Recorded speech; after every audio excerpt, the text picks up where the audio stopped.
Ini adalah WBCQ, menghadirkan radio World's Last Chance kepada Anda dari Monticello, Maine, Amerika Serikat.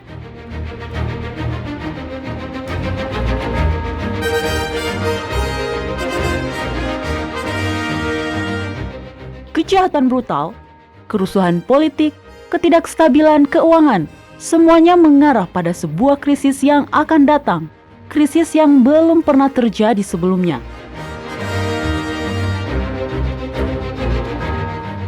Tetaplah bersama Radio World's Last Chance untuk belajar cara Anda dapat bersiap secara rohani menghadapi apa yang berada di depan. Radio WLC mempersiapkan orang untuk menyambut Sang Juru Selamat yang segera kembali. Halo, selamat bergabung di Radio WLC bersama saya Mario Nugraha selaku pembawa acara Anda. Dan saya Doni Alexander, terima kasih karena telah bergabung kembali bersama kami hari ini. Ya, hari ini kita akan membahas sebuah topik yang sangat menarik. Beberapa pendengar mungkin akan terkejut mendengar pembahasan ini karena ini adalah fakta sejarah yang telah ditutup-tutupi atau setidaknya terlupakan. Nah, para sarjana Yahudi telah mengetahui kebenarannya selama ini, tapi kebenaran itu selalu disembunyikan dari kita. Dan topik itu adalah hari Sabtu atau yang sekarang ini dianggap sebagai hari Sabat. Nah, sebenarnya hari Sabtu bukanlah hari Sabat yang sesungguhnya. Dan orang-orang Yahudi mengetahui itu. Jadi bila para pendengar berpikir bahwa umat Yahudi tidak akan pernah beribadah di hari lain selain hari Sabat, maka pikiran Anda itu salah. Mereka memang beribadah di hari yang salah, dan mereka telah melakukannya selama 1700 tahun. Dan terlebih lagi, para sarjana Yahudi mengetahuinya. Ya, betul. Dan untuk pendengar yang beribadah di hari Minggu, topik ini juga berkaitan dengan Anda. Topik hari ini bukan hanya soal agama Yahudi dan hari Sabat. Nah, secara teologis hanya ada satu alasan mengapa kebanyakan umat Kristen menghormati hari Minggu, dan itu adalah karena hari Minggu adalah hari pertama dalam sebuah minggu. Dan orang-orang percaya bahwa pada hari itulah Yahusua dibangkitkan. Tapi bila hari Sabtu bukanlah Sabat hari ketujuh yang dimaksud dalam kitab suci, dan nyatanya memang demikian, maka hari Minggu pun bukanlah hari kebangkitan Yahusua yang sebenarnya. Betul, maka tak ada lagi pembenaran ataupun alasan untuk beribadah di hari Minggu. Tapi, sebelum kita melompat ke pembahasan kita, pertama-tama saya ingin memberikan informasi singkat kepada para pendengar yang baru bergabung bersama kita untuk pertama kalinya pada hari ini. Di Radio WLC, kami menggunakan nama pribadi Bapa dan Sang Anak. Nama Yesus berasal dari bahasa Yunani yaitu Iesos, yang merupakan bentuk transliterasi dari nama Yahusua, karena bahasa Yunani tidak memiliki bunyi Y. Lalu, Tuhan atau Allah hanyalah gelar umum yang juga bisa digunakan untuk merujuk pada dewa-dewa bangsa-bangsa lain. Nama asli Bapa adalah Yahwa atau biasa disingkat Yah. Ya, betul. Lalu Eloah, dan Elohim adalah gelar dalam bahasa Ibrani yang merujuk pada Bapa. Pada program-program kita sebelumnya, Doni telah membagikan sebuah fakta sejarah yang menarik mengenai kalender Julian awal, yaitu bahwa pada masa kehidupan Kristus, kalender itu memiliki 8 hari dalam satu minggu. Itu betul. Nah, bagi para pendengar yang melewatkan program tersebut, Anda masih bisa mendengarkannya. Semua rekaman program-program kami sebelumnya telah kami posting di situs dan di channel YouTube kami. Jadi Anda masih bisa mendengarkannya di sana. Silakan cari program yang berjudul Sejarah Kalender Julian. Tapi masih ada hal yang lebih dalam yang bisa digali pada topik ini. Baru-baru ini, Doni berbagi mengenai bagaimana kalender lunisolar yang ditetapkan Yahwa pada masa penciptaan kini sudah tidak lagi digunakan. Ya, betul Mario. Singkatnya, Konstantin Agung ingin menyatukan kerajaannya dan cara dia melakukannya adalah dengan menyatukan umat Kristen dengan kaum penyembah berhala untuk menggunakan kalender yang sama. Dari dulu kaum penyembah berhala memang telah menghormati hari Dewa Matahari. Atau yang sekarang ini kita kenal sebagai hari Minggu, Doni. Dan juga dikenal sebagai hari Tuhan karena orang-orang mengasumsikan bahwa Yahusua dibangkitkan pada hari Minggu. Dan itu karena di dalam Alkitab dikatakan bahwa Yahusua dibangkitkan di hari pertama dalam sebuah minggu. Tapi yang belum kita ketahui adalah bahwa para Yahudi tidak menggunakan kalender Julian. Mereka masih menggunakan kalender lunisolar yang diciptakan pada masa penciptaan. Jadi Yahusua memang dibangkitkan pada hari pertama dalam sebuah minggu, tapi hari itu bukanlah hari Minggu. Siklus mingguan pada kalender Julian, juga siklus mingguan yang kita gunakan pada saat ini, adalah siklus mingguan yang tidak terputus. Tidak ada jeda sama sekali. Misalnya, bila hari terakhir pada sebuah bulan adalah hari Selasa, maka hari pertama dalam bulan berikutnya akan selalu jatuh pada hari Rabu. Siklus itu tidak akan dimulai awal dari hari Minggu lagi. Nah, itulah yang dimaksud dengan siklus mingguan yang tidak terputus.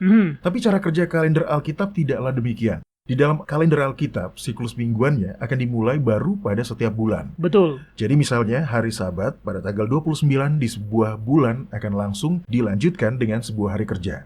Keesokan harinya adalah hari bulan baru, yaitu hari pertama dalam setiap bulan. Hari bulan baru selalu menginterupsi siklus mingguan itu. Jadi hari setelah hari bulan baru selalu merupakan hari pertama dalam sebuah mingguan. Selalu. Setiap bulannya akan selalu begitu. Iya, saya mengerti. Siklus hari pertama dari kedua kalender ini itu berbeda. Nah, bagi para pendengar yang melewatkan program kami baru-baru ini yang membahas mengenai cara Konstantin mengganti kalender Alkitab, maka silakan cari rekaman program tersebut di situs atau di channel YouTube kami. Program itu berjudul Tipu Daya Konstantin. Iya. Nah, saya menganggap tindakan Konstantin itu seperti pedang bermata dua. Di satu sisi, fakta-fakta mengenai kalender Julian dan apa yang dilakukan Konstantin itu betul-betul membuktikan bahwa hari Minggu bukanlah hari di mana Yahusua dibangkitkan. Ya, tapi ingat, itulah yang diinginkan oleh Konstantin dan para uskup yang menganut paham penyembah berhala. Mereka ingin menjauhkan diri dari pengaruh Yahudi. Nah, Mario, di sini saya sudah mencetak sebuah kutipan dari Heinrich Grech. Jadi tolong dibacakan. Oke. Grech adalah seorang Yahudi dan dia menuliskan sebuah buku yang lengkap mengenai sejarah umat Yahudi. Kutipan ini diambil dari seri kedua karyanya berjudul History of the Jews. Dan dia menulis agenda umat Kristen yang terjadi pada Konsili Nisea di abad keempat. Baik, di dalam kutipan ini, Grech mengatakan, pada Konsili Nisea, kekristenan telah kehilangan hubungan dengan asal-usulnya. Hingga saat ini, Hari Raya Paskah Easter selalu dirayakan bersamaan dengan Hari Paskah Passover Yahudi, dan tentu saja pada hari-hari yang telah ditentukan dan ditetapkan oleh Sanhedrin di Yudea mengenai itu. Tetapi ke depannya, perayaan Hari Raya Paskah Easter tersebut akan dirayakan secara terpisah, terlepas dari kalender Yahudi. Karena betul-betul tidak pantas bila di hari raya yang paling kudus ini, yaitu Paskah Easter, kita harus mengikuti adat bangsa Yahudi. Untuk selanjutnya lebih baik kita berbeda dengan orang-orang jahat itu, karena Sang Juru Selamat kita telah menunjukkan jalan yang lain. Betul-betul absurd bila orang-orang Yahudi membual bahwa kita, umat Kristen, tidak berhak untuk merayakan hari Paskah tanpa menggunakan aturan-aturan mereka dalam menentukan kalender. Begitulah yang dikatakan oleh sang penguasa, yaitu Konstantin. Dan kemudian itu menjadi prinsip yang memandu gereja yang pada saat ini akan menentukan nasib orang-orang Yahudi. Jadi seperti itulah, keinginan Konstantin untuk menyatukan kerajaannya pun sejalan dengan keinginan para uskup-uskup yang menganut paham penyembah berhala untuk mendapatkan kekuatan politik yang lebih besar. Mereka mencapai hal itu dengan cara melarang penggunaan kalender Alkitabiah untuk peribadatan Kristen dan kemudian memaksakan penggunaan kalender Julian milik kaum penyembah berhala. Begitulah caranya, sehingga umat Kristen dan penyembah berhala dipaksa untuk menyatu. Baik, bisakah Anda memberitahukan bagaimana hal tersebut mempengaruhi orang-orang Yahudi, Doni? Saya tahu, bukan hanya saya sendiri yang memiliki asumsi yang salah bahwa hari Sabtu adalah hari Sabat yang Alkitabiah. Karena pada hari itulah umat Yahudi merayakannya. Tapi kutipan Grech ini cukup menggoda. Apa maksud Grech ketika dia mengatakan bahwa penetapan aturan mengenai kalender Yahudi itu pada saat ini akan menentukan nasib orang-orang Yahudi? Oke, begini. Pada saat itu semua orang yang masih ingin menggunakan kalender Alkitab akan langsung diberikan siksaan yang berat. Berarti itu terjadi pada orang-orang Yahudi dan umat Kristen Rasuli? Ya, tepat sekali. Karena masih ada umat Kristen yang tidak ingin menggunakan kalender Julian milik kaum penyembah berhala. Bila Anda percaya bahwa memang penting untuk beribadah di hari yang tepat, baik bila Anda berpikir bahwa hari yang tepat itu adalah Sabat hari ke-7 ataupun hari kebangkitan Yahusua, maka kalender yang seharusnya Anda gunakan untuk menghitung hari beribadah yang tepat itu juga sama pentingnya. Betul. Umat Kristen Apostolik mengetahui hal itu. Polikrates, seorang pastor gereja awal, dengan keras memprotes penggunaan kalender penyembah berhala itu. Dia tahu bahwa Sang Juru Selamat tidak dibangkitkan di hari Minggu Paskah Easter. Dan sebagai bukti, dia merujuk pada para rasul yang menggunakan kalender Alkitabiah. Dan ini bukan main-main. Umat Kristen Apostolik merasa bahwa ini adalah hal yang sangat sensitif. Ada beberapa rumor bahwa para uskup yang menolak untuk mengikuti agenda sang penguasa itu akan diasingkan atau bahkan dibunuh. Jadi, itu adalah topik yang betul-betul panas. Sungguh luar biasa melihat sebuah topik penting yang saking pentingnya hingga membuat orang-orang terbunuh karena berusaha untuk tetap mempertahankan kebenaran. Dan itu adalah sesuatu yang belum pernah didengar oleh kebanyakan orang, Doni. Iya, saya tahu. Itu sangat menyedihkan, Mario. Tapi ya, itulah kenyataannya. Nah, Mario, pernahkah Anda mendengar soal David Sidersky? Tidak, tapi kedengarannya itu adalah nama seorang pemain hoki asal Rusia. Jawaban Anda salah. Oleh karena itu Anda gagal mendapatkan tiket perjalanan gratis ke Aruba. Iya, jadi Siapa dia itu sebenarnya? Skyy, dia adalah seorang sejarawan, seorang ahli kronologi. Nah, anak Konstantin yang bernama Constantius melanjutkan aturan ayahnya itu dan mengambil langkah yang lebih jauh. Dia juga melarang penggunaan kalender Alkitabiah bagi umat Yahudi. Skyy menulis, pada masa kekuasaan Constantius, sudah tidak mungkin lagi untuk menerapkan penggunaan kalender kuno itu. Itu adalah kalimat yang singkat, tapi dampaknya betul-betul luar biasa.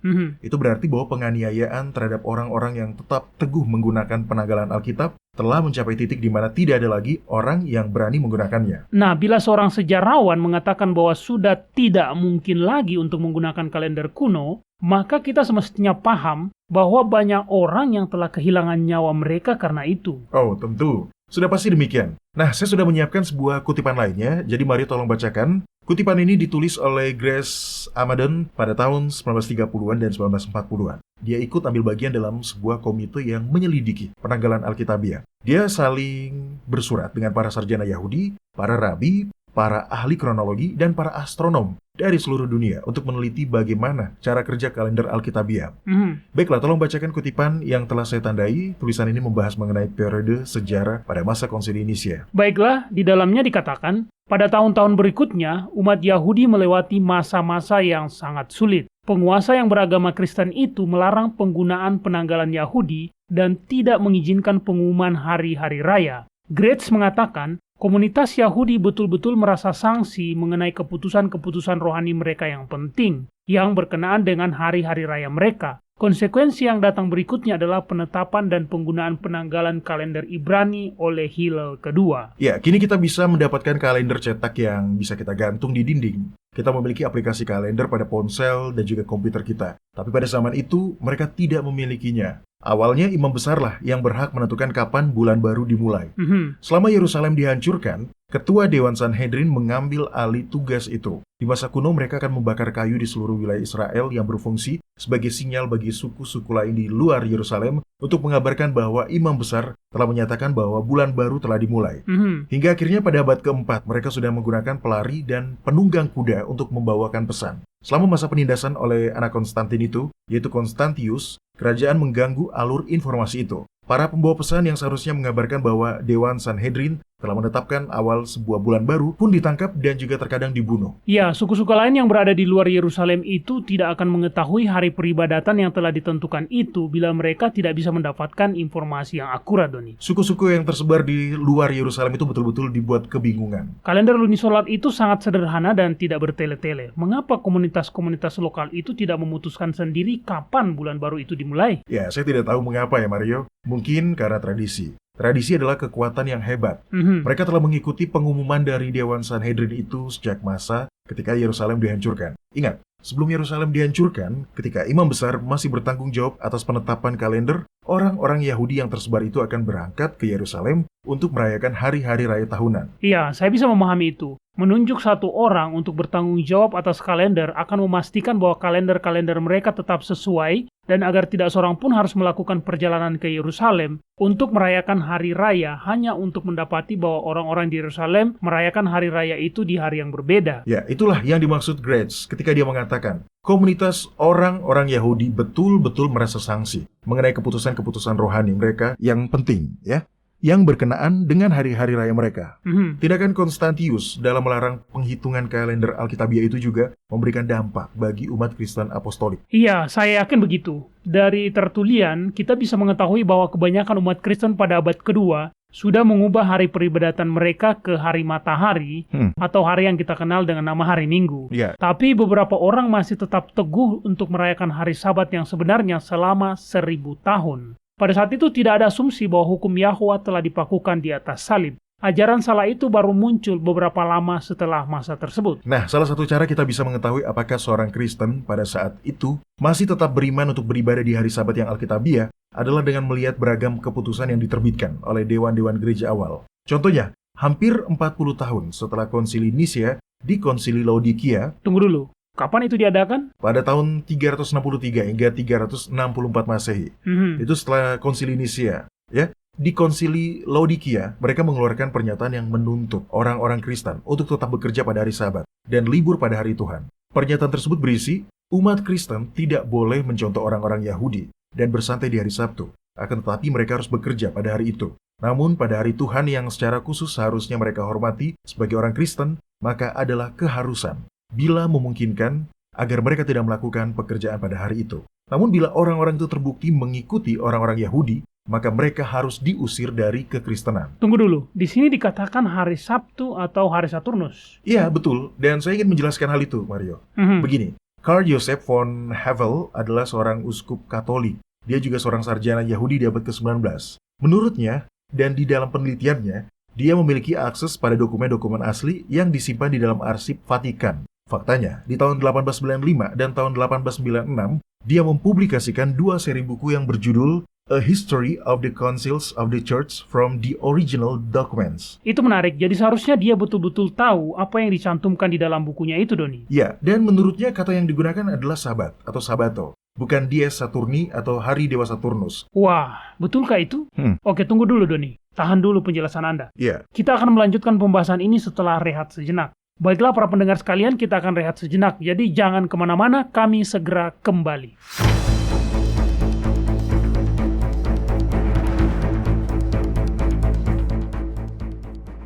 World's Last Chance telah membuat lebih dari 1.500 video dokumenter dalam lebih dari 30 bahasa. Kunjungi situs kami di worldslastchance.com atau nonton videonya pada channel WLC di YouTube. Video-video dokumenter baru tentang berbagai topik penting terus dirilis sepanjang waktu. Mulailah menontonnya dan pelajarilah kebenaran selama Anda masih memiliki kesempatan di worldslastchance.com. Baiklah para pendengar, kami telah kembali. Terima kasih karena masih setia bergabung bersama program Radio WLC pada hari ini. Nah, Doni, bagi saya adalah menakjubkan melihat bagaimana kita sebagai umat Kristen zaman ini membangun keseluruhan tatanan kepercayaan berdasarkan dari asumsi bahwa hari Sabtu adalah hari Sabat yang Alkitabiah dan bahwa hari Minggu adalah hari kebangkitan Kristus. Padahal semua itu keliru. Ya, saya tahu. Tapi orang-orang Kristen pada masa ketika kalender diganti sama sekali tidak kebingungan. Mereka tahu bahwa mingguan planetary kaum penyembah berhala pada awalnya dimulai di Dies Saturni, atau Hari Dewa Saturnus, atau yang kita kenal dengan nama Hari Sabtu. Mereka juga tahu bahwa Sabato atau Hari Sabat yang sebenarnya adalah hari ke-7 dalam mingguan di kalender lunisolar orang-orang Yahudi. Sebuah kalender yang pada saat itu merupakan milik minoritas yang dipandang rendah dan tidak ada seorang penguasa pun ingin bergaul dengan mereka, Doni. Ya, nah sekali lagi, Hari Sabtu atau Hari Saturnus dan Sabato atau Hari Sabat merupakan 2 buah hari yang berbeda, yang ada pada 2 jenis sistem kalender yang berbeda pula. Betul. Nah, beberapa sarjana di era modern sekarang telah salah menduga bahwa yang menjadi perdebatan adalah antara hari Sabtu versus hari Minggu. Tapi kenyataan sejarah telah mengungkap bahwa orang-orang pada zaman itu telah sangat mawas akan keberadaan kalender lunisolar Alkitab dan bagaimana cara menggunakannya. Banyak orang-orang percaya di timur atau di wilayah-wilayah yang berada di luar jangkauan kerajaan Roma menolak untuk meninggalkan penanggalan Alkitab. Nah, Mario, ini adalah kutipan yang menakjubkan dari sebuah buku yang berjudul The Celtic Church in Britain. Tolong dibacakan. Baiklah, Doni. Di dalam kutipan ini dikatakan, orang-orang Kristen itu yang sedang mencari jalan keluar dalam memecahkan permasalahan mengenai perayaan hari Sabat telah berubah untuk lebih menghargai hari pertama dari mingguan kalender Julian. Tapi orang-orang yang tinggal di luar wilayah kerajaan, wilayah-wilayah di mana paham anti-Yahudi tidak pernah ada, tetap memilih untuk terus menghormati Sabat hari ke-7. Iya. Menarik. Jadi bagaimana kalender Julian bisa menjadi kalender yang digunakan untuk tujuan peribadatan? Karena umat Yahudi pada zaman ini menggunakan kalender Alkitab hanya untuk menentukan hari raya tahunan. Mereka sudah tidak menggunakannya untuk menentukan hari Sabat mingguan, Doni. Sama halnya dengan Konstantin yang merupakan sosok penguasa di balik tindakan yang pada akhirnya membuat kalender Alkitab sudah tidak lagi digunakan oleh umat Kristen. Ada seorang Yahudi yang juga bertanggung jawab atas timbulnya reaksi yang kemudian memberikan konsekuensi yang sama besarnya. Sebelumnya tadi Anda mengatakan bahwa aslinya imam besarlah yang bertanggung jawab untuk menetapkan kalender. Iya, tepat sekali. Tapi setelah runtuhnya Yerusalem tidak ada lagi imam. Jadi ketua Dewan Sanhedrin lah yang kemudian ditunjuk untuk bertugas menentukan kalender. Dia bertugas untuk menyatakan kapan bulan baru dimulai. Juga untuk menentukan apakah sebuah tahun akan menjadi tahun kabisat atau tidak. Tapi karena kalender yang digunakan adalah kalender lunisolar, maka mereka tidak hanya memberikan 1 hari tambahan, tapi mereka memberikan 1 bulan tambahan. Wah, Ingat kan, tadi kita membahas bahwa anak Konstantin yaitu Konstantius berbuat terlalu jauh. Konstantin hanya melarang penggunaan kalender Alkitab bagi umat Kristen, tapi Konstantius melarang penggunaan kalender tersebut sepenuhnya. Dia melarang semua orang untuk menggunakannya.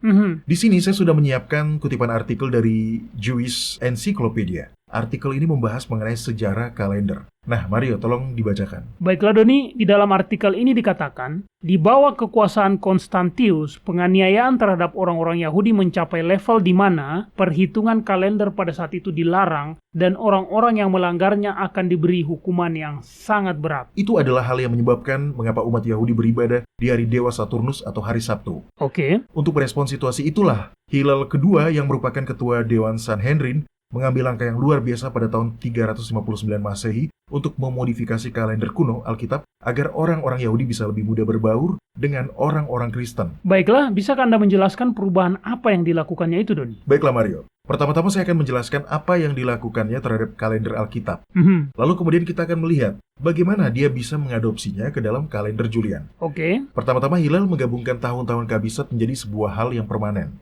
Nah, saya belum bisa membuktikannya, tapi sepertinya siklus khusus tahun kabisat itu telah digunakan dan dipahami sebelumnya. Karena siklus tersebut mengikuti siklus metonik 19 tahun. Itu masuk akal. Itu hanyalah pengetahuan astronomi dasar. Tentu saja orang-orang sudah mengetahuinya, Doni. Nah, menurut artikel lainnya yang dipublikasikan di jufak.org, kalender buatan Hillel itu tidak disusun berdasarkan pengamatan, namun dengan perhitungan matematis dan astronomis. Kalender yang masih digunakan ini menetapkan panjang waktu bulan yang standar dan penambahan bulan-bulan setelah melewati siklus 19 tahun. Sehingga dengan demikian kalender lunar akan digabungkan dengan tahun-tahun solar.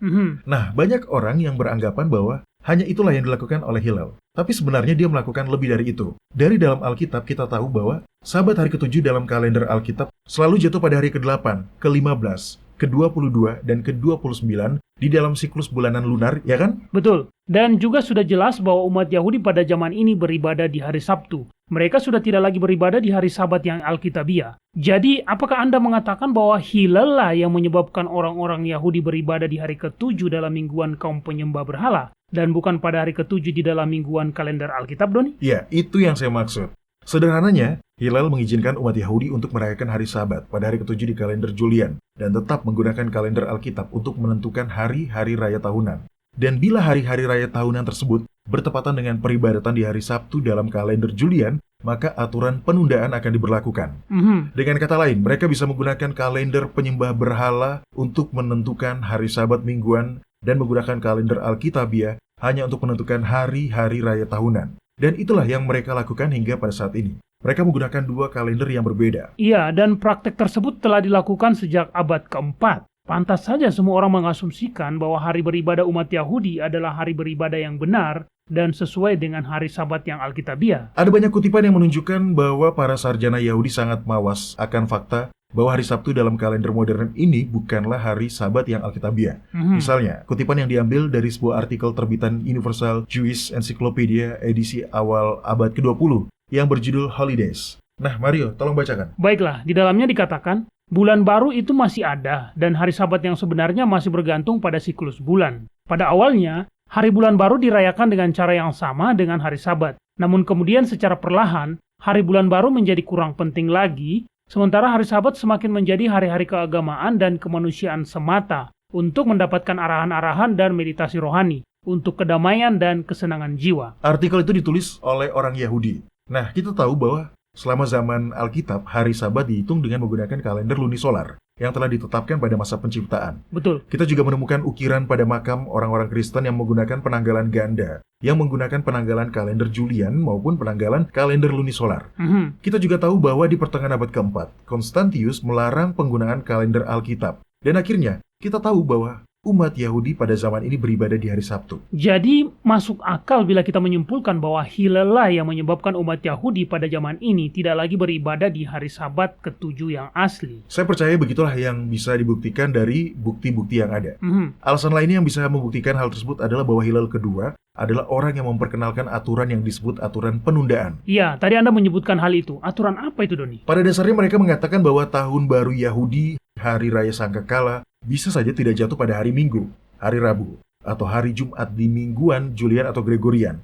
Bila hari itu jatuh pada hari Minggu, Rabu, atau Jumat, maka hari bulan baru akan ditunda selama 1 hari. Dua aturan lain selain aturan penundaan mengatur dari sudut pandang astronomis yang berhubungan dengan pada hari apa konjungsi jatuh selama bulan ke-7 dalam kalender Alkitabiah. Tapi intinya, aturan tersebut digunakan untuk menyatukan siklus mingguan kalender Julian yang tidak terputus itu dengan siklus mingguan kalender Alkitab yang selalu dimulai baru karena adanya hari bulan baru. Itu betul. Siklus mingguan Alkitab dimulai baru di setiap bulan. Jadi itu artinya bila hari bulan baru pada bulanan bulan ke-7 bertepatan dengan hari Minggu, Rabu, atau Jumat di dalam siklus mingguan penyembah berhala, maka itu akan menyebabkan masalah dalam merayakan hari-hari raya tahunan yang jatuh pada bulan tersebut.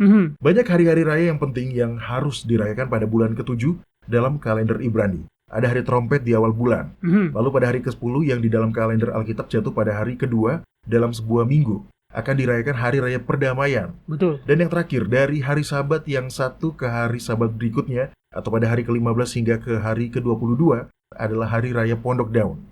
Adalah tidak masalah bila hari Sabat mingguan dihitung dengan menggunakan kalender yang sama dengan kalender yang digunakan untuk menghitung hari-hari raya tahunan. Tapi, ketika hari Sabat mingguan dihitung dengan menggunakan siklus mingguan yang tidak terputus, maka itu akan menyebabkan masalah. Benar. Misalnya, hari raya perdamaian tidak bisa jatuh pada hari Sabtu. Sebelum Hilal memperbolehkan penggunaan dua kalender yang berbeda untuk menentukan hari raya mingguan dan hari raya tahunan, aturan penundaan itu tidaklah diperlukan. Anda masih ingat kutipan dari Universal Jewish Encyclopedia tadi kan? Ya, bulan baru itu masih ada dan hari Sabat yang sebenarnya masih bergantung pada siklus bulan. Ketika baik hari Sabat maupun hari-hari raya tahunan digunakan dengan kalender lunisolar, aturan penundaan itu tidaklah diperlukan. Betul. Hanya bila hari-hari raya tahunan dihitung dengan menggunakan satu kalender dan hari Sabat mingguan dihitung dengan menggunakan kalender yang lain, maka disitulah terjadi konflik di mana kita bisa menggunakan aturan penundaan. Oke, saya mengerti. Aturan penundaan digunakan agar hari-hari raya tahunan tidak bertepatan dengan hari Sabtu yang merupakan hari Sabat yang baru. Penyesuaian yang memperbolehkan penggunaan dua kalender itu dianggap sebagai tindakan yang dilakukan Hilal kedua untuk bertahan hidup. Aturan tersebut digunakan untuk merespon penganiayaan brutal yang dilakukan oleh anak Konstantin yaitu Konstantius.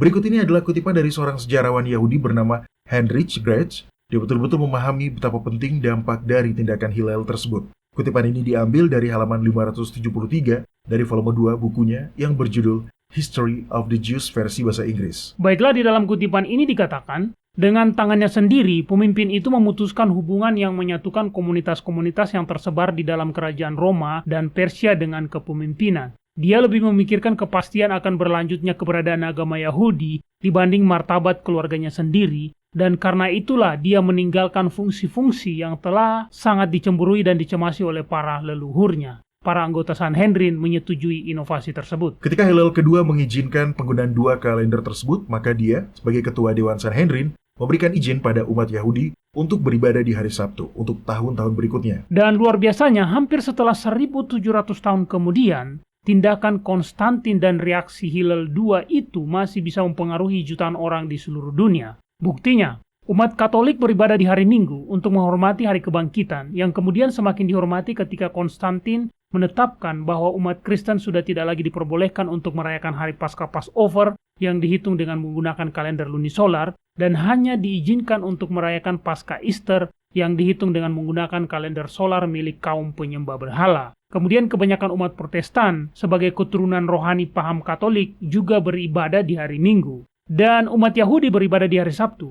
Dan umat Protestan yang beribadah di hari Sabtu juga melakukan hal itu karena hari itu adalah hari ke-7 dalam mingguan modern, dan karena mereka berasumsi bahwa karena umat Yahudi beribadah di hari Sabtu, maka itu pasti adalah hari Sabat yang Alkitabiah. Dan umat Muslim pun demikian. Mereka menghormati metode penanggalan penyembah berhala atau kalender Masehi Kepausan dengan beribadah di masjid pada hari Jumat yang merupakan hari terpenting bagi mereka.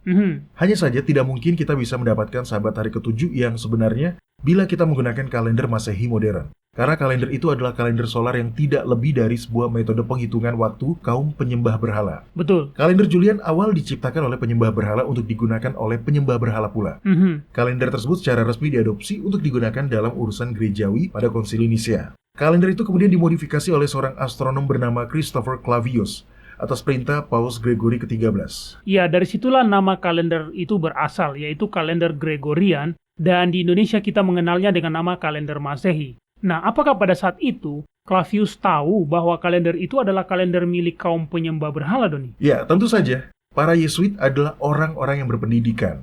Ketika Clavius menjelaskan cara kerja kalender Masehi itu, Clavius juga mengakui bahwa kalender Julian sudah diterima untuk digunakan sebagai kalender gerejawi untuk gereja. Sedangkan kalender Alkitab telah ditolak. Ini dia.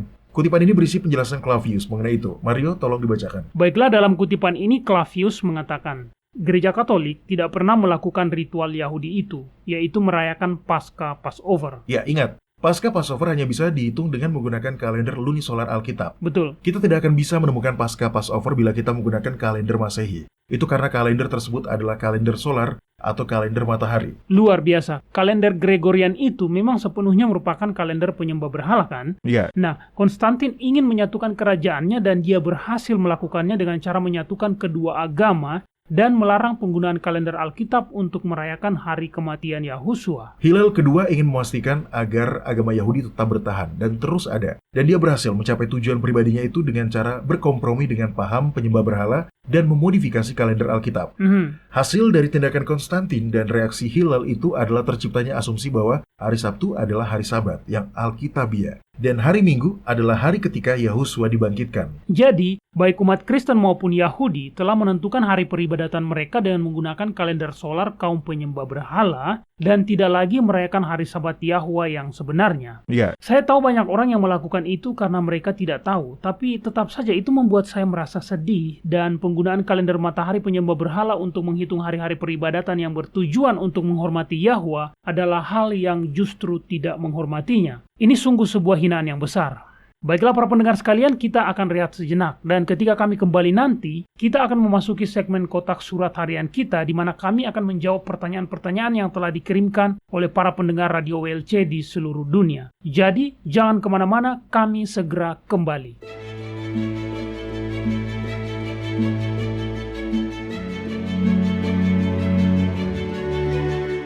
Anda mendengarkan radio World's Last Chance di WBCQ yang mengudara pada gelombang 31 meter di frekuensi 9330 kHz.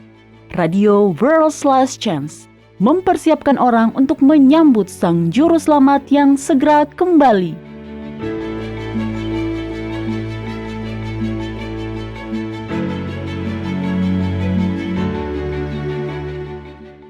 Pernahkah Anda merasa terganggu oleh berbagai perintah dalam Perjanjian Lama, seperti perintah untuk menyuruh orang Israel untuk memusnahkan kota ini atau penduduk itu dan membunuh semua orang, termasuk wanita, anak-anak, dan bahkan bayi?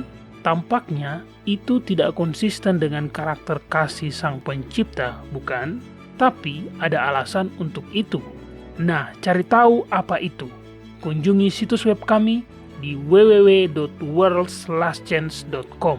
Pilih bahasa Indonesia dan carilah artikel dengan judul Nephilim di dalam Alkitab. Pelajari mengapa perintah seperti itu telah diberikan oleh Bapa yang pengasih. Sekali lagi, baca artikel dengan judul Nephilim di dalam Alkitab di www.worldslastchance.com.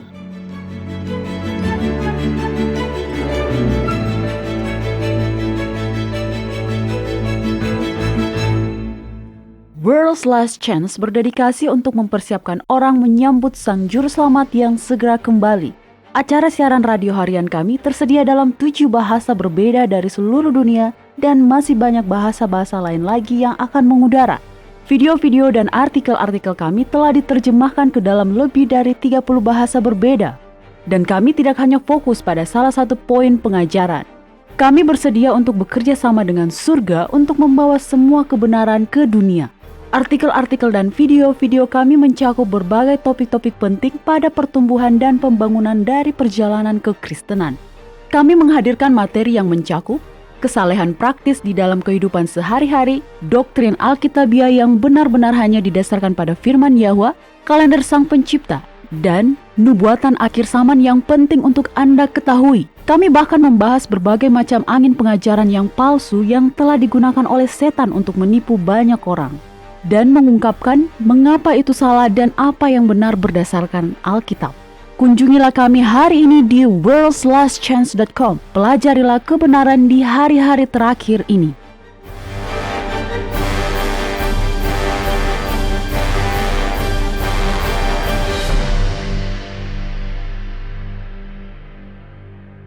Baiklah para pendengar sekalian, sekarang saatnya untuk memasuki segmen kotak surat harian kita, di mana saya dan Doni akan menjawab pertanyaan-pertanyaan dari para pendengar di seluruh dunia. Nah Doni, hari ini kita mendapatkan pertanyaan yang dikirimkan dari Phil Jones di negeri nan jauh di bawah sana, tepatnya di Wollongong, Australia. Dia menuliskan, apakah para pastor memang harus digaji?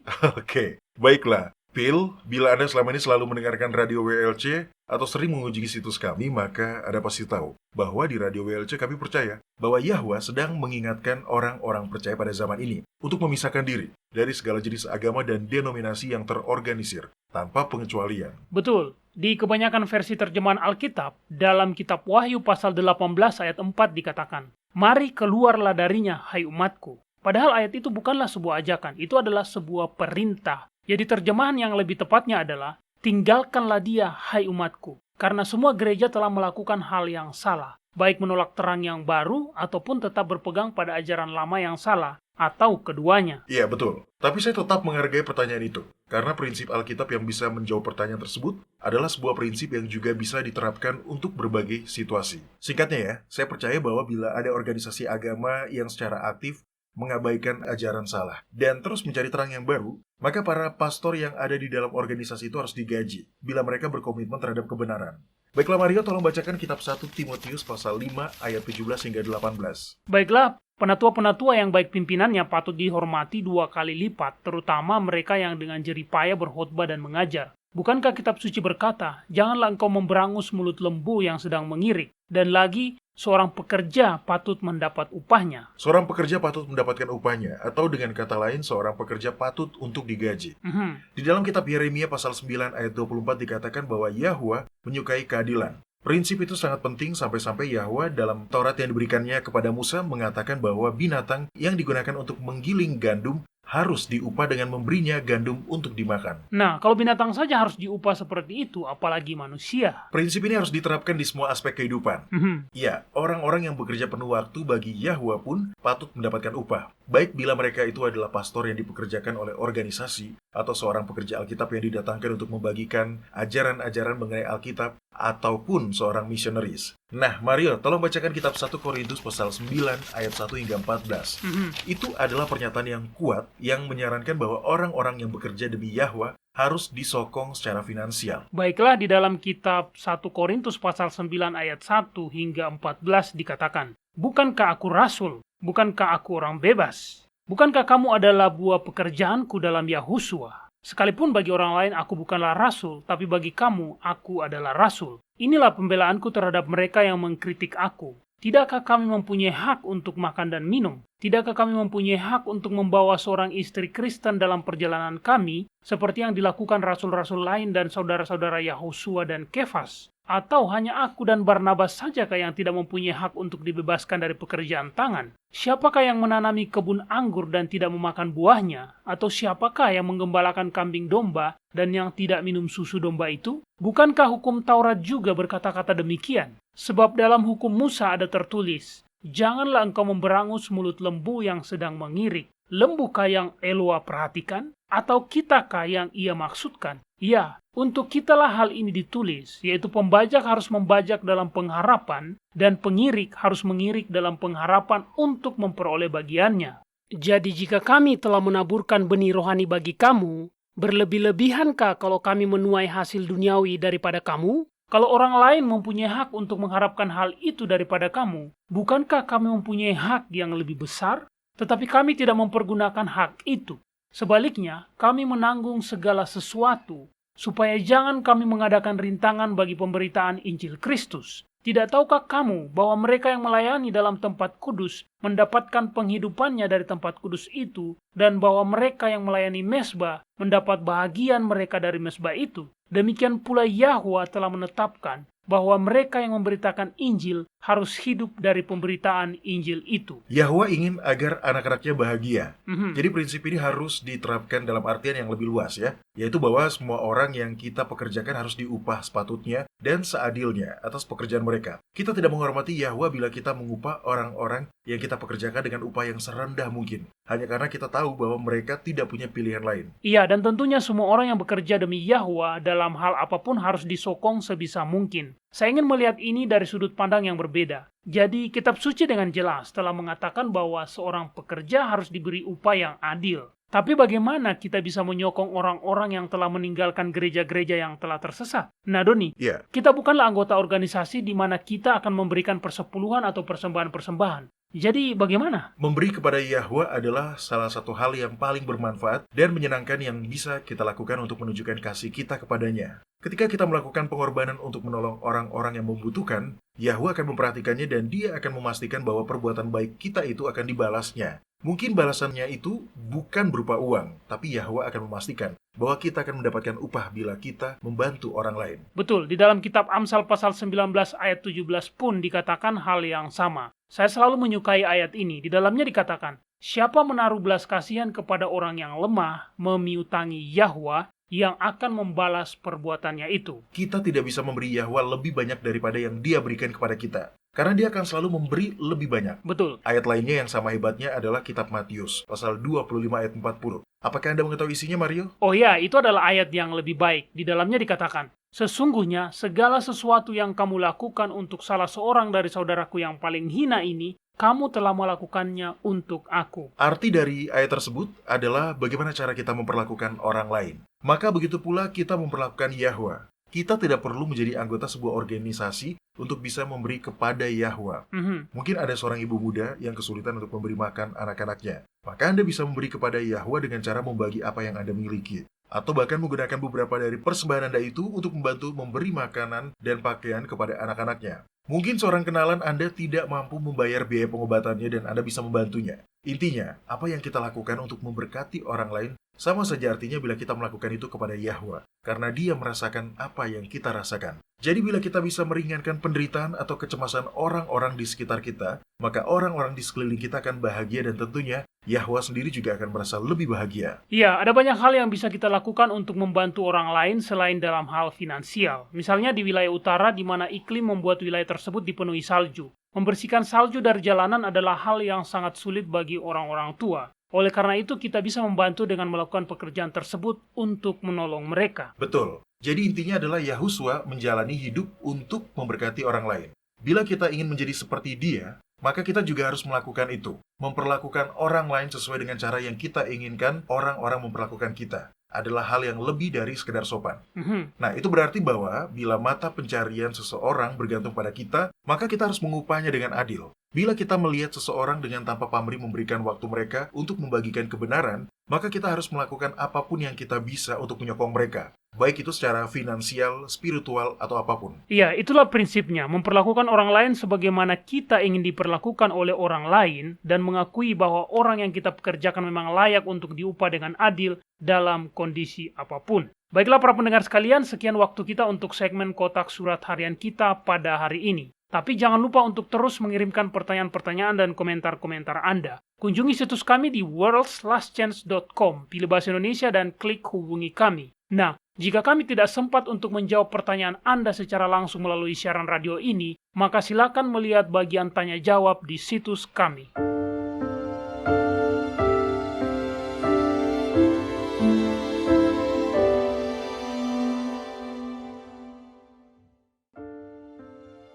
Anda menyukai apa yang Anda dengar? Kunjungi situs kami di worldslastchance.com untuk mendengarkan episode-episode lain dari program radio kami. Radio World's Last Chance mempersiapkan orang untuk menyambut Sang Juru Selamat yang segera kembali.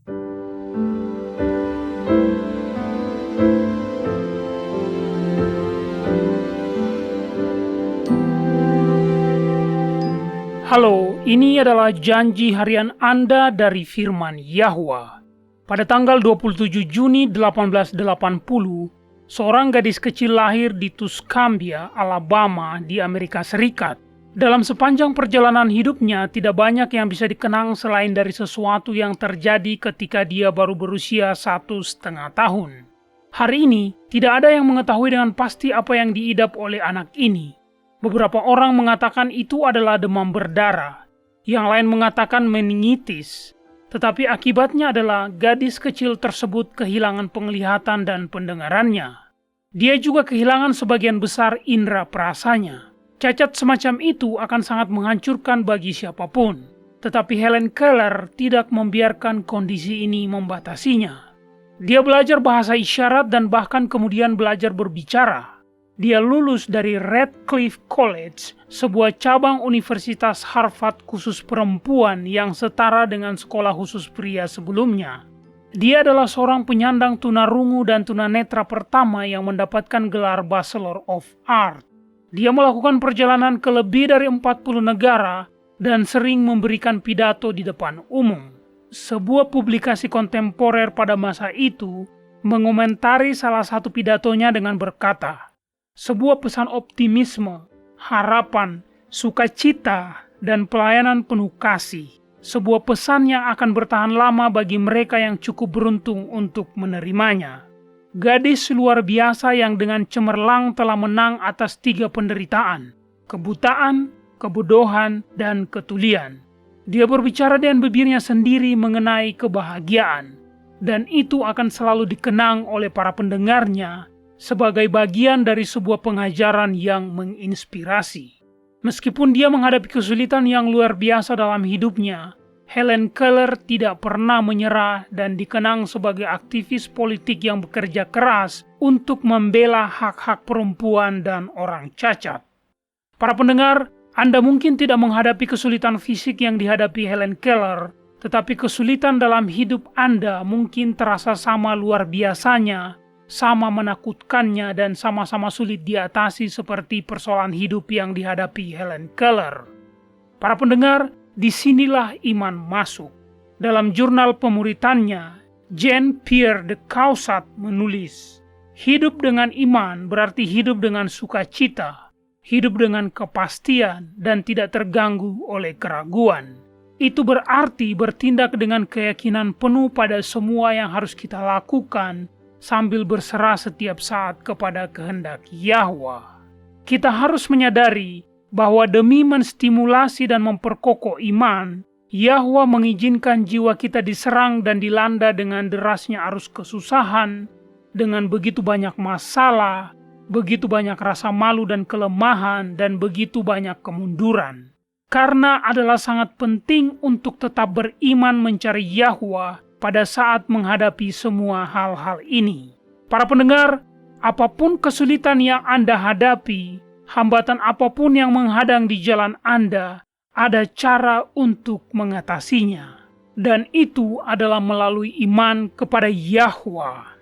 Kebutuhan pribadi Anda dapat menjadi alasan untuk menyampaikan permohonan. Nyatakanlah kebutuhan Anda, sukacita Anda, kesedihan dan ketakutan Anda di hadapan Bapa. Anda tidak dapat membebani Dia. Tidak ada yang terlalu kecil untuk diperhatikannya. Alkitab mengajarkan bahwa Yahwa penuh belas kasihan. Ini berarti bahwa hatinya yang agung tersentuh oleh kesedihan-kesedihan kita, bahkan oleh ungkapan perasaan kita. Tidak ada sesuatu yang terlalu rumit baginya untuk diselesaikan. Dalam setiap keadaan darurat, Dia telah mempersiapkan jalur pelepasan. Dalam kitab Yohanes pasal 16 ayat 33, Yahusua berkata, "Semuanya itu kukatakan kepadamu, supaya kamu beroleh damai sejahtera dalam Aku. Dalam dunia kamu menderita penganiayaan, tetapi kuatkanlah hatimu, Aku telah mengalahkan dunia." Kepada kita telah diberikan janji-janji yang besar dan berharga. Majulah dan mulailah mengaminkannya.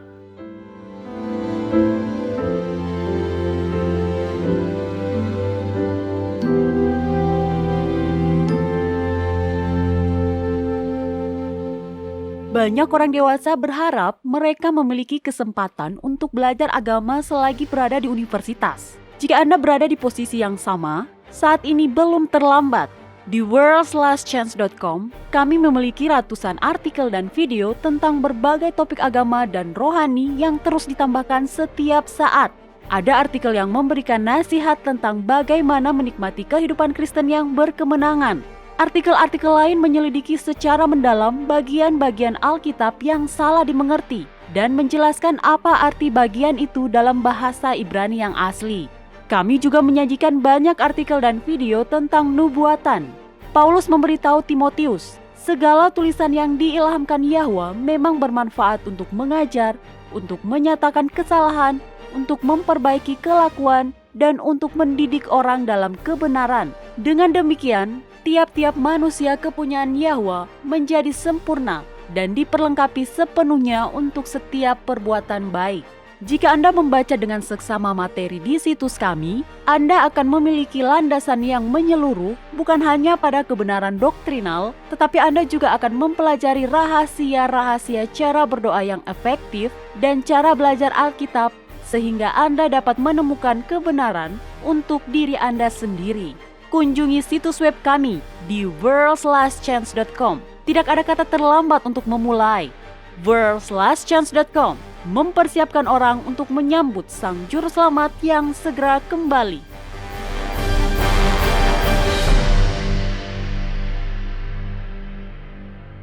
Baiklah para pendengar, kami telah kembali. Nah Doni, menurut saya hal yang paling menakjubkan dari topik hari ini adalah bahwa perbuatan yang sepenuhnya dimotivasi oleh agenda politik yang ambisius bisa memberikan dampak yang bertahan sangat lama pada ketiga agama yang bersumber dari Abraham. Karena hal ini tidak hanya memberikan dampak bagi umat Katolik, tapi juga berpengaruh bagi umat Protestan yang beribadah di hari Minggu. Nah, bagi umat Protestan yang beribadah di hari Sabtu, bagi umat Yahudi, dan bahkan bagi umat Muslim karena mereka beribadah di hari Jumat. Sungguh luar biasa. Yang perlu kita pertanyakan adalah mengapa? Karena kita tahu bahwa setan adalah dalang di balik semua ini. Umat Katolik menganggap Konstantin sebagai orang suci. Iya, tentu saja. Tapi dia bukanlah orang suci. Sebagai pemimpin dari kerajaan yang menganut agama penyembah berhala, gelar yang diberikan kepadanya adalah Pontifex Maximus. Iya, gelar yang sama yang diberikan kepada Paus pada zaman ini. Tepat sekali, Mario.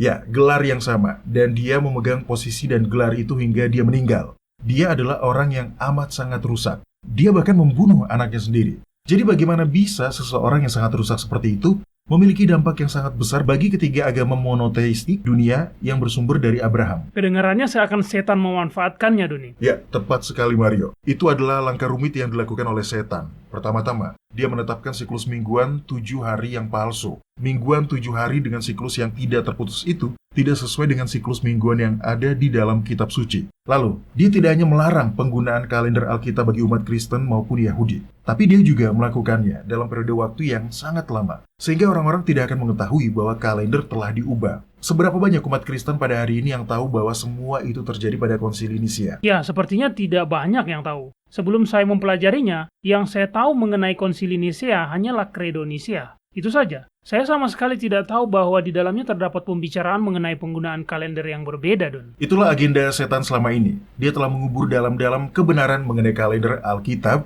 hingga orang-orang bahkan tidak lagi mempertanyakan kalender modern. Karena siklus kalender itu tidak terputus. Dan karena waktu adalah hal yang juga tidak terputus, maka orang-orang mengasumsikan bahwa siklus mingguan yang kita gunakan sekarang itu, ya memang selalu seperti itu sejak dahulu kala. Lalu kemudian terjadilah pergantian kalender dari kalender Julian ke kalender Gregorian atau Masehi, tanpa mengganti siklus mingguan itu.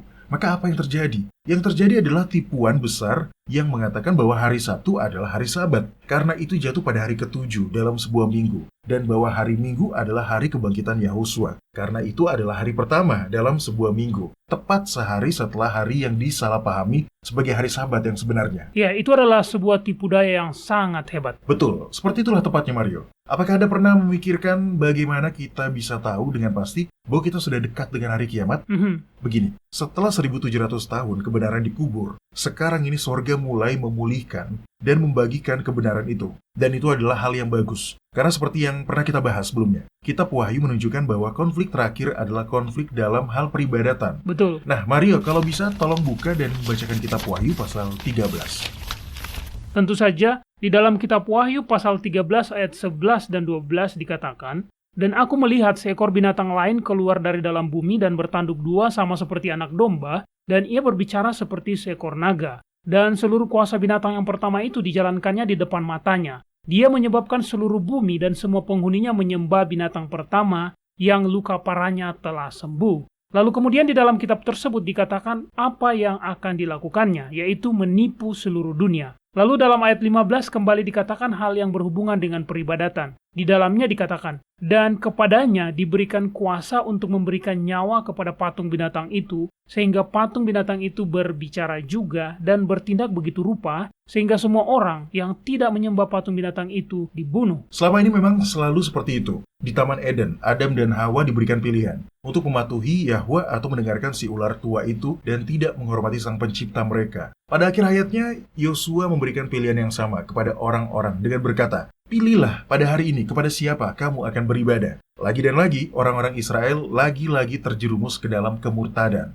Mereka berpaling dari Yahwa dan menyembah tuhan-tuhan lain. Akhirnya, di Gunung Karmel, Elia berkata, "Berapa lama lagi kamu berlaku timpang dan bercabang hati? Kalau Yahwa itu Eloah, ikutilah dia. Dan kalau Baal, ikutilah dia." Di hari akhir ini pun tidak ada bedanya, karena kesetiaan kita akan ditunjukkan oleh ketaatan kita. Ya, itu adalah poin yang bagus. Orang-orang sudah terlanjur berasumsi bahwa ketaatan kepada Yahwa adalah hal yang bersifat legalis. Mereka tidak paham bahwa ketaatan yang sempurna hanya bisa dilakukan melalui iman di dalam Yahusua. Jadi itu bukanlah hal yang bersifat formal semata. Satu-satunya cara kita bisa taat adalah dengan melalui iman. Dan kesetiaan kita, kasih kita akan ditunjukkan oleh ketaatan kita. Yahusua juga mengatakan hal itu. Di dalam kitab Yohanes pasal 14 ayat 15, dia mengatakan, "Jikalau kamu mengasihi aku, kamu akan menuruti segala perintahku." Permasalahan ini adalah hal yang lebih besar dari yang orang-orang sadari. Ini bukanlah sekedar fakta-fakta sejarah yang usang. Fakta-fakta ini memiliki hubungan dengan orang-orang yang hidup di hari-hari akhir. Ketika nantinya setan menyamar menjadi Yahusua dan mengklaim bahwa dia telah mengubah hari peribadatan dari hari Sabtu ke hari Minggu untuk menghormati kebangkitannya, maka apakah kita telah mengetahui firman Yahwa dengan cukup baik? Apakah kita mengenal sifat ilahinya dengan baik sehingga kita tahu bahwa dia tidak akan pernah berubah? Apakah kita akan mampu mengenali setan yang menyamar itu? Itulah mengapa topik pembahasan ini begitu penting. Jangan sampai kita tertipu untuk mempercayai ajaran salah, karena itu adalah ajaran yang sudah sangat kuno. Jangan sampai kita tertipu sehingga kita tidak mematuhi Yahwa hanya karena kita tidak mengetahui kebenaran. Setiap orang harus mempelajari Alkitab demi diri mereka sendiri. Izinkanlah Roh Kudus menjadi guru kita. Kenalilah Yahwa demi diri kita sendiri. Hanya itulah cara agar kita bisa bertahan melewati hari-hari di depan. Amin. Hubungan pribadi dengan Yahwa adalah hal yang paling penting. Bagi para pendengar yang tertarik untuk mempelajari tentang kalender Alkitab dan cara kerjanya, ketahuilah bahwa kami telah menemukan bukti-bukti di dalam kitab suci yang bisa memberikan jawabannya, dan silakan kunjungi situs kami. Di sana kami memiliki banyak artikel dan video-video yang membahas mengenai hal itu. Dan tolong, jangan langsung percaya dengan apa yang kami katakan. Silakan pelajari sendiri. Itu sangat penting. Baiklah para pendengar sekalian, sekian program kita untuk hari ini. Bergabunglah lagi bersama kami besok. Sampai jumpa, dan ingat, Yahwa mengasihi Anda. Dan Dia aman untuk dipercaya.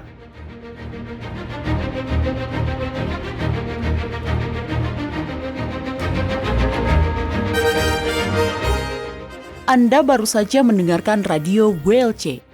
Program ini serta episode Radio WLC yang lain tersedia untuk Anda unduh di situs kami. Sangat baik untuk dibagikan pada para sahabat Anda yang mempelajari Alkitab. Ini juga sumber yang bagus bagi orang-orang yang beribadah kepada Yahwa sendirian atau di rumah. Jika Anda ingin mendengarkan program Radio WLC, kunjungi situs kami di worldslastchance.com. Klik ikon Radio WLC di bagian kanan atas beranda. Di sini Anda dapat mengunduh episode dalam bahasa pilihan Anda. Tersedia juga artikel dan video dalam berbagai bahasa. Bergabunglah bersama kami besok untuk menerima berbagai pesan kebenaran lain di WBCQ yang mengudara pada gelombang 31 meter di frekuensi 9330 kHz. Radio World's Last Chance mempersiapkan orang untuk menyambut Sang Juru Selamat yang segera kembali.